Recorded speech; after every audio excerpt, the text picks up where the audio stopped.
प्रसार भारती अभिलेखागार की प्रस्तुति सदाबहार सुनहरे दौर का अनमोल खजाना।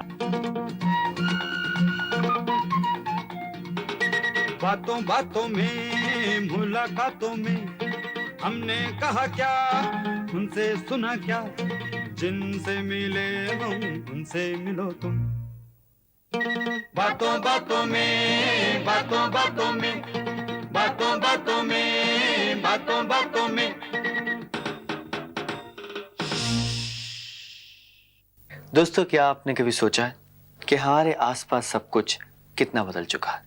हमारे मॉरल्स, हमारे एथिक्स, हमारा कल्चर और हमारे आसपास की छोटी बड़ी बाकी चीज़ें। मसलन आज अगर आप अपने 16-17 साल के लड़के को किसी पार्टी में किसी से इंट्रोड्यूस करवाते हैं तो कुछ इस तरह से करवाते हैं, he is my son, I am proud of him. देखिए जी, उस दिन का किस्सा ही सुनिए। मेरी दुकान का लाइसेंस तो मेरे पास है नहीं, तो इंस्पेक्टर्स वगैरह आ गए, तो इस लड़के ने single handedly without my knowledge, पता नहीं वो कैसे टैकल किया है, कैसे उनको रिश्वत खिलाई है, क्या किया है, लेकिन उनको टला दिया। I am very proud of him, he is very intelligent. यानी आजकल इंटेलिजेंस का मापदंड है कि आप कितने सारे व्यक्तियों को कितनी कम घूस में कितना ज्यादा काम करवा लेते हैं। आप खुद ही को देख लीजिए, खुदा ना खास्ता कहीं आपकी फाइल किसी भी ऑफिस में फंस जाए तो साहब आप पर कहर ढह जाएगा। आप डरे दुबके सहमे हुए उस ऑफिस में जाएंगे और जिस भी टेबल पर जाए कहेंगे, सर वो सर मेरी एक फाइल थी सर आपके पास। तो आपको यही जवाब मिलेगा, क्या है भाई, क्यों डिस्टर्ब कर रहे हैं आप 8th फ्लोर पे जाइए ना। तो आप कहेंगे, सर इस ऑफिस में 8th फ्लोर तो है ही नहीं। तो यार मेरी गलती है, 7th पे चले जाओ, मुझे क्यों डिस्टर्ब कर रहे हो तुम? नहीं सर, वो 7th फ्लोर वालों ने बताया था सर कि फाइल सर आपके पास है। ओ यार तुम मुझे डिस्टर्ब क्यों करते हो यार, मेरे पास 500 और काम है, आपको एक फाइल की पड़ी है। नहीं है मेरे पास फाइल, होगी भी तो नहीं दूंगा, I am busy, you don't see that.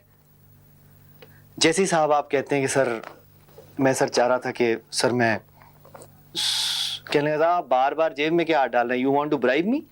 आप जानते हैं मेरी बेसिक 965 है plus DA TA, car allowance मुझे मिलता है, घर का अलाउंस मुझे मिलता है, आप मुझे देने की कोशिश क्या कर रहे हैं? आप कहते हैं कि सर मैं सोच रहा था कि अगर आप सर वो, जैसे साहब आपने 2 हरे हरे नोट दिखाए, सच मानिए आप हैरान हो जाएंगे। वही व्यक्ति जो शेर की तरह चिंघाड़ रहा था, बकरी की तरह मिमियाने लग जाएगा और आपकी वही फाइल जिस पर जाले लगे हुए थे, इतने बड़े बड़े पहिए लग जाएंगे और वो उड़ उड़ कर खुद ही हर टेबल तक पहुंच जाएगी और आपका बहुत ज्यादा फायदा होगा। लेकिन कभी आपने सोचा कि देश का कितना नुकसान होगा? ये सब करते वक्त हमें ये सोचना चाहिए कि हम भी इसमें गुनहगार हैं। रिश्वत लेने वाला, रिश्वत देने वाला, दोनों गुनहगार हैं। अगर ये सब ना हो तो हमारा देश कहीं से कहीं पहुंच जाए। We could have reached places. नीचे साहब आप तो सीरियस हो गए।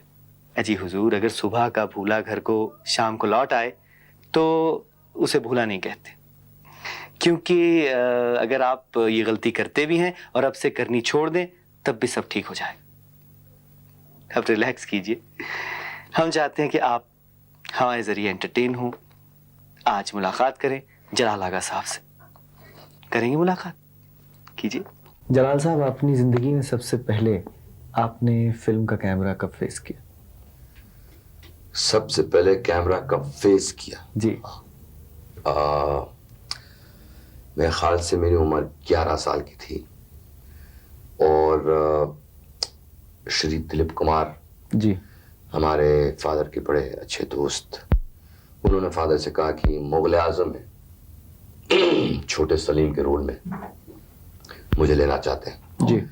तो ऐसा हुआ कि मेरे फादर ने कहा नहीं, कि वो नहीं चाहते थे कि मैं फिल्मों में काम करूं। जी। तो कुछ 2 दिन बाद दिलीप साहब घर पे आए और मेरी मदर से कहा उन्होंने कि मैं इनको ले जा रहा हूँ जरा मेरे घर। अक्सर ले जाते थे मुझे अपने घर रहने के लिए, तो मैं जाके उनके घर रहता था। तो मैं समझा कि भाई उनके घर ही जा रहा हूँ रहने के लिए, तो सीधा मुझे ले गया वहाँ पे अपने फोटोग्राफर के यहाँ। जी। फोटोग्राफर के यहाँ फोटो मेरे निकाले गए, फिर ड्रेसमैन के पास मेजरमेंट दिए गए, फिर विग मेकर के पास, नन्हे सलीम के लिए। नन्हे सलीम के लिए। जी।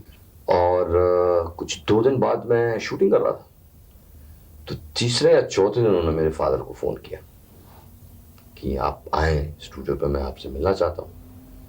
तो मेरे फादर गए वहां पे तो जब उन्होंने मुझे देखा तब उनको पहली बार पता लगा कि मैं ऑलरेडी काम कर रहा हूँ मुगल आजम। जी।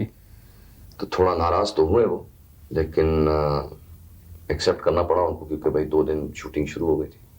तो कैसा एक्सपीरियंस रहा आपका के आसिफ साहब के साथ काम करने का? कि आसिफ साहब मतलब मुझे आज तक याद है, बहुत ही मतलब ऐसे डायरेक्टर तो मैंने आज तक नहीं देखा। उनका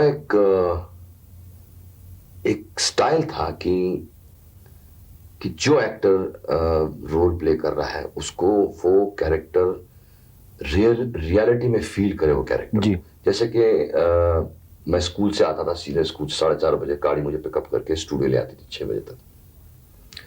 उन्होंने स्ट्रिक्ट ऑर्डर दिया था कि जब तक ये सलीम का ड्रेस और वेग और सब पहन के तैयार सलीम ना बने, इसकी कोई ऑर्डर, इसका कोई हुक्म नहीं सुनना। अच्छा। अब होता है कि मैं दौड़ के आता था, मैंने कहा भाई ये पिलाओ वो पिलाओ, कोई मेरी बात नहीं सुनता था, कि पहले कपड़े पहनो। जब मैं सलीम बन जाता था उसके बाद मैंने जो हुक्म दिया उनको कैरी आउट करना पड़ता था। मतलब तामील हो वो डायलॉग था उसमें, तामील हो, हुक्म की तामील हो। तो ऐसा होता था कि मैं आते ही स्टूडियो से पहले ड्रेस पहन के और अपने आप को वाकई सलीम समझता था। और यह आसिफ साहब की खूबी थी कि वो मुझे कहते थे कि उनकी आवाज भी बहुत भारी थी। जी। बेटा सुनो, तुम शहजादे सलीम हो, हिंदुस्तान के शहंशाह के लड़के हो, और ये सब तुम्हारे सामने कुछ नहीं है, कोई नहीं है, जो चाहिए हुक्म करो। तो मैं एकदम फील करता था कि मैं वाकई सलीम हूँ। जी। और पापा जी हमारे पृथ्वीराज जी जिंदा थे उस जमाने में, वो अकबर का रोल कर रहे थे। कई बार उन्होंने मुझे गले लगा लिया, क्योंकि बचपन में एक्टिंग करना कोई प्रॉब्लम नहीं है, कोई इनहिबिशंस नहीं होती, कोई प्रॉब्लम नहीं है फिक्र नहीं कि बाल ठीक है नहीं है, ये ठीक है वो ठीक, कोई फिक्र ही नहीं बचपन में की भी। जलाल साहब, आपने अपनी स्कूलिंग कहाँ से की? मैंने स्कूलिंग एक्चुअली मैं 5 स्कूल में जा चुका हूँ। जी। होता यह था कि हर स्कूल से मुझे निकाल देने से पहले मेरे फादर निकाल के कोई दूसरे स्कूल में डाल देते। मैं काफी बदमाशी करता था और मेरे ख्याल से हर लड़के को थोड़ी सी बदमाशी करनी चाहिए, लेकिन मैं जरा थोड़े से ज्यादा बदमाश था। जी। तो ऐसा था कि मैंने स्कूल खत्म की सिंधिया स्कूल ग्वालियर से। अच्छा, लेकिन आप रहते तो बॉम्बे थे? हाँ, लेकिन हाँ ग्वालियर काफी दूर भी पड़ता था, लेकिन हमारे घर के बगल में लेट महाराजा ग्वालियर रहते थे। जी।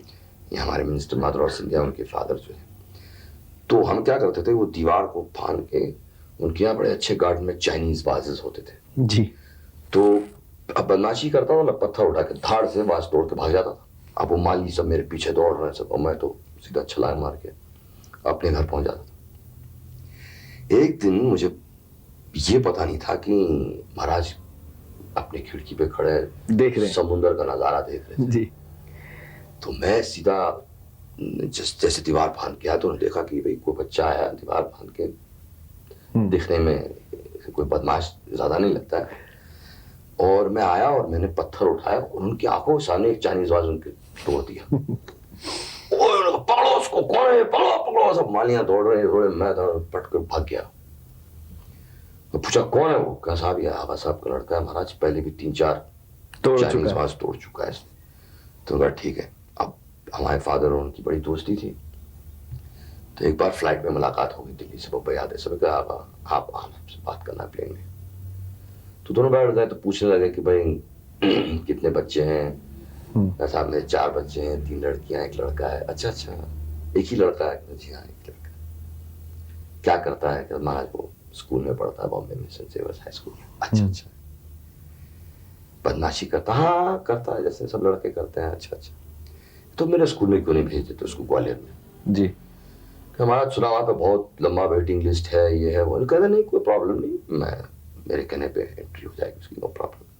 महाराज वेरी नाइस ऑफ यू, बहुत अच्छे हैं आप, लेकिन आप इतना इंटरेस्ट मेरे लड़के में क्यों ले रहे हैं? कहता क्योंकि वो मेरे सब वाजेस तोड़ रहा है, उसको निकालो यहाँ से। मेरे वाजेस का नुकसान कर रहा है, मेरे गार्डन का नुकसान कर रहा है वो। तो इस वजह से मैं सिंधिया स्कूल पहुंच गया था। जी। और शुक्र है मैं थोड़ा कुछ सुधर के वहां से आया। जी। जलाल साहब, ये तो थी आपकी बचपन की बातें।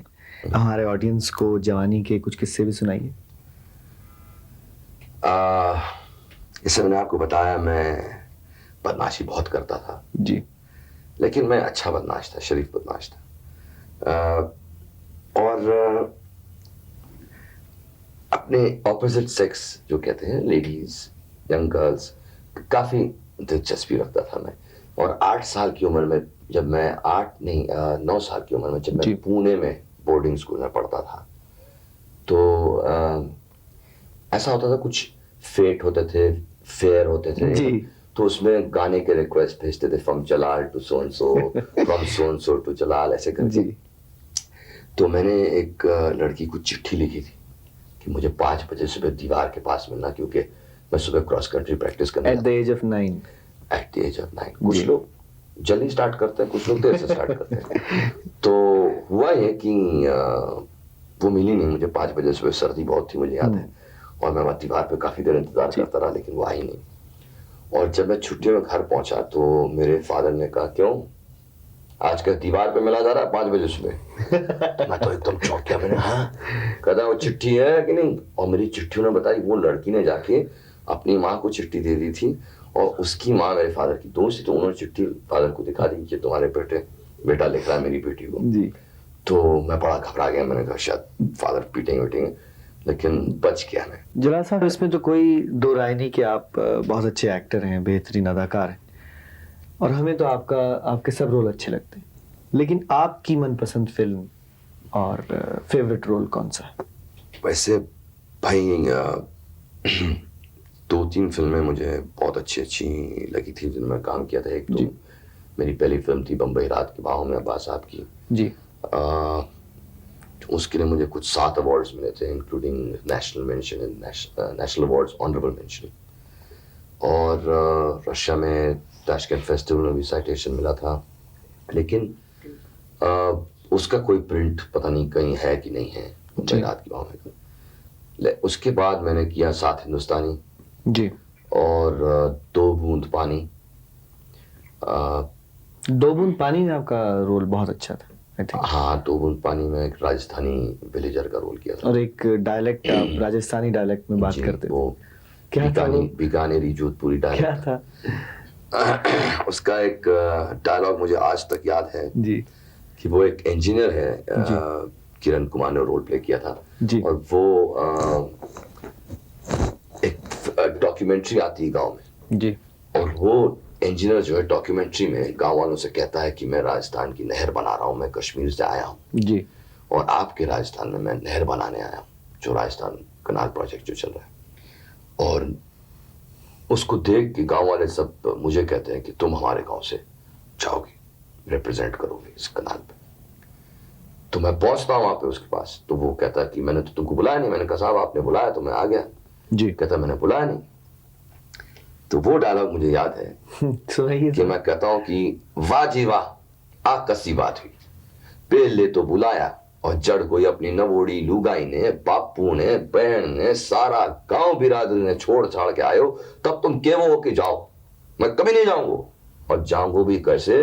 वहां हमारी गौरी तलवार हाथ लिया बैठी है, उसे तो कई जोर जोर से कह रहे थे आओ हमारे साथ मिलकर राजस्थान की नहर बढ़ाओ, मैं थारा इंतजार कर रहा हूं, थारा और थारा है। तो आज तक मुझे याद है वो डायलॉग। वाह। तो ये डायलेक्ट आपने सीखा कैसे? अब्बास साहब ने एक राजस्थानी कोच रखा था कुछ 2-3 दिन के लिए ट्रेन करने के लिए, और कई एरियाज में बड़ा नेजल साउंड निकलता है नाक से, जैसे पानी नहीं कहीं पौनी कहीं पौनी, जरा वो नाक का थोड़ा सा टच आ जाता, पौनी भाया कहाँ जा रहे हो वहीं है, तो थोड़ा सा वो। तो 3-4 दिन तक मैं उससे सीखा, उसके बाद तो फिर नो प्रॉब्लम, फिर मैं खुद डायलॉग अपने चेंज करता रहता था। जलाल साहब, आप स्टेज पर भी काम कर चुके हैं, you been a TV compere also, live modelling भी कर चुके हैं, फिल्म एक्टर हैं, फिल्म डायरेक्टर हैं, तो कौन सा मीडियम आपको सबसे ज्यादा पसंद है और क्यों? हर मीडियम का अपना अपना कहते हैं स्वाद है। जी। स्टेज का अपना स्वाद है क्योंकि रिएक्शन एकदम इंस्टेंट मिलता है ऑडियंस का, और लाइव मॉडलिंग में भी काफ़ी इंस्टेंट रिएक्शन मिलता है। और मैं एक्चुअली मॉडलिंग मॉडल के तौर पे नहीं करता, मैं थोड़ा सा एंटरटेनमेंट के तौर पे मॉडलिंग करता था। जो भी कुछ करता था थोड़ा सा एंटरटेनमेंट करता था। फिर मैंने बड़े शोज कंपेयर किए, इसलिए कंपेयर करता था कि मेरे को ऑडियंस के साथ डायरेक्ट एक रैपोर्ट हो जाए, you know? जी और अक्सर लोग मुझे पूछते हैं आप क्या करने वाले हैं आज, मुझे कभी नहीं पता होता मैं क्या करने वाला हूँ। मैं कहूँ मैं नहीं जानता, जब मैं स्टेज पे आऊँगा और ऑडियंस का रेस्पिकेशन होगा, उनकी तरफ से कुछ मुझे मिलेगा, तब अंदर से निकलता जाएगा जो भी निकलना है। फिर मैंने नायरोबी में नाइट क्लब में भी एंटरटेनमेंट किया है, अच्छा जी। Basically for Asians. अच्छा हाँ, वहाँ पे एशियंस बहुत हैं, तो 2 हफ्ते के लिए मैंने इंटरनेशनल कसिनो में परफॉर्मेंस किया। वहाँ पे बाकायदा बोर्ड लगता था, वहाँ पे फोटोग्राफ्स फ्रॉम इंडिया, जलाल आगा और करके, और बड़ा मजा आता था। मैं थोड़ा सा स्वाहिली बोलता था उन्होंने जी, साथ, जी। थोड़ी सी उनकी जबान भी सीख ली थी मैंने।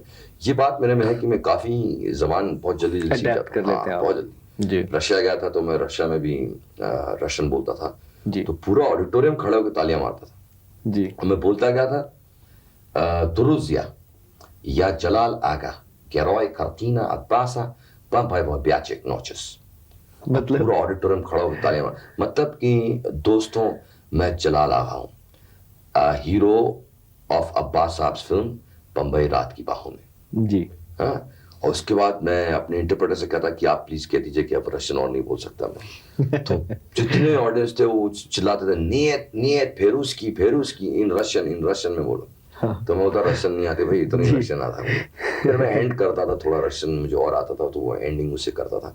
ऐसे जलाल साहब, एक अगर आप इजाजत दें तो पर्सनल सवाल पूछ लूं? हाँ पूछिए। बड़े सीरियस लग रहे हैं आप। हाँ ना, आप मेरे फिगर के बारे में मत पूछिए हमें, पर्सनल सवाल मतलब क्या। जी, शादी के बारे में आप क्या समझते हैं? Is marriage essential? शादी हाँ बहुत जरूरी चीज है मेरे ख्याल से। और मैं क्या करूंगा, मैं आपको एक मेरे फिल्म का डायलॉग सुनाता हूँ जी शादी के बारे में। फिल्म का नाम था बान जाइए, जी और उसमें मैं एक डायलॉग कहता हूँ कि उफ मेरी बीवी।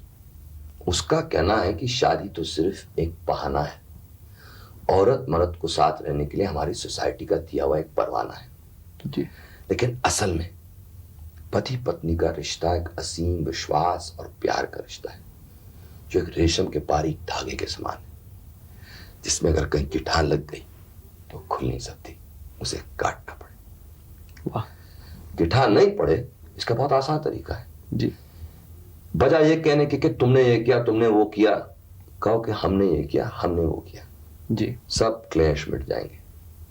ट्राई कर लो, जी और नहीं जमा तो फिर मेरे घर पे आ जाओ, मेरी बीवी ज्यादा अच्छी तरह समझाती है। जी। तो अच्छा, हमें ये बताइए कि अगर इस बुढ़ापे में आपको एक खूबसूरत लड़की पास आके, नहीं उसके पहले क्या इस क्या बुढ़ापे में अच्छा अच्छा एक खूबसूरत लड़की आपके पास आके ऐसे ही बैठ जाए जैसे मैं बैठा हूँ, और आंखों में आंखें डाल के कि जलाल साहब आई लव यू, तो आप क्या करेंगे? हाय पहले तो मेरी सांस निकल जाएगी। जी भाई सबके सामने बोलना पड़ेगा क्या? जी जी हाँ, सबके सामने। सबके सामने देखिए बात यह है कि लड़की कैसी होगी, मतलब कोई भी लड़की आके कह दे आई लव यू तो अच्छा मैं पिघलूंगा नहीं, लेकिन कोई अच्छी लड़की हो, खूबसूरत, ठीक है, नॉट नेसेसरी खूबसूरत तो क्या हुआ उसमें, बहुत देखीदार खूबसूरत लड़कियां, लेकिन लड़की अच्छी होनी चाहिए। और क्या है आजकल हमारा जो यंगर जनरेशन है वो जरा कुछ ज्यादा कुछ इधर उधर हो रहा है, तो मैं देखूंगा अगर ये लड़की अच्छी है तो मैं इसको ले जाऊंगा और अपनी फिल्म दिखाऊंगा ताकि उससे कुछ ये जान सके जिंदगी के बारे में। जी और वो फिल्म जो मैं उसे दिखाने ले जाऊंगा, आपको साथ में ले जाऊंगा जी, सिर्फ वो और मैं।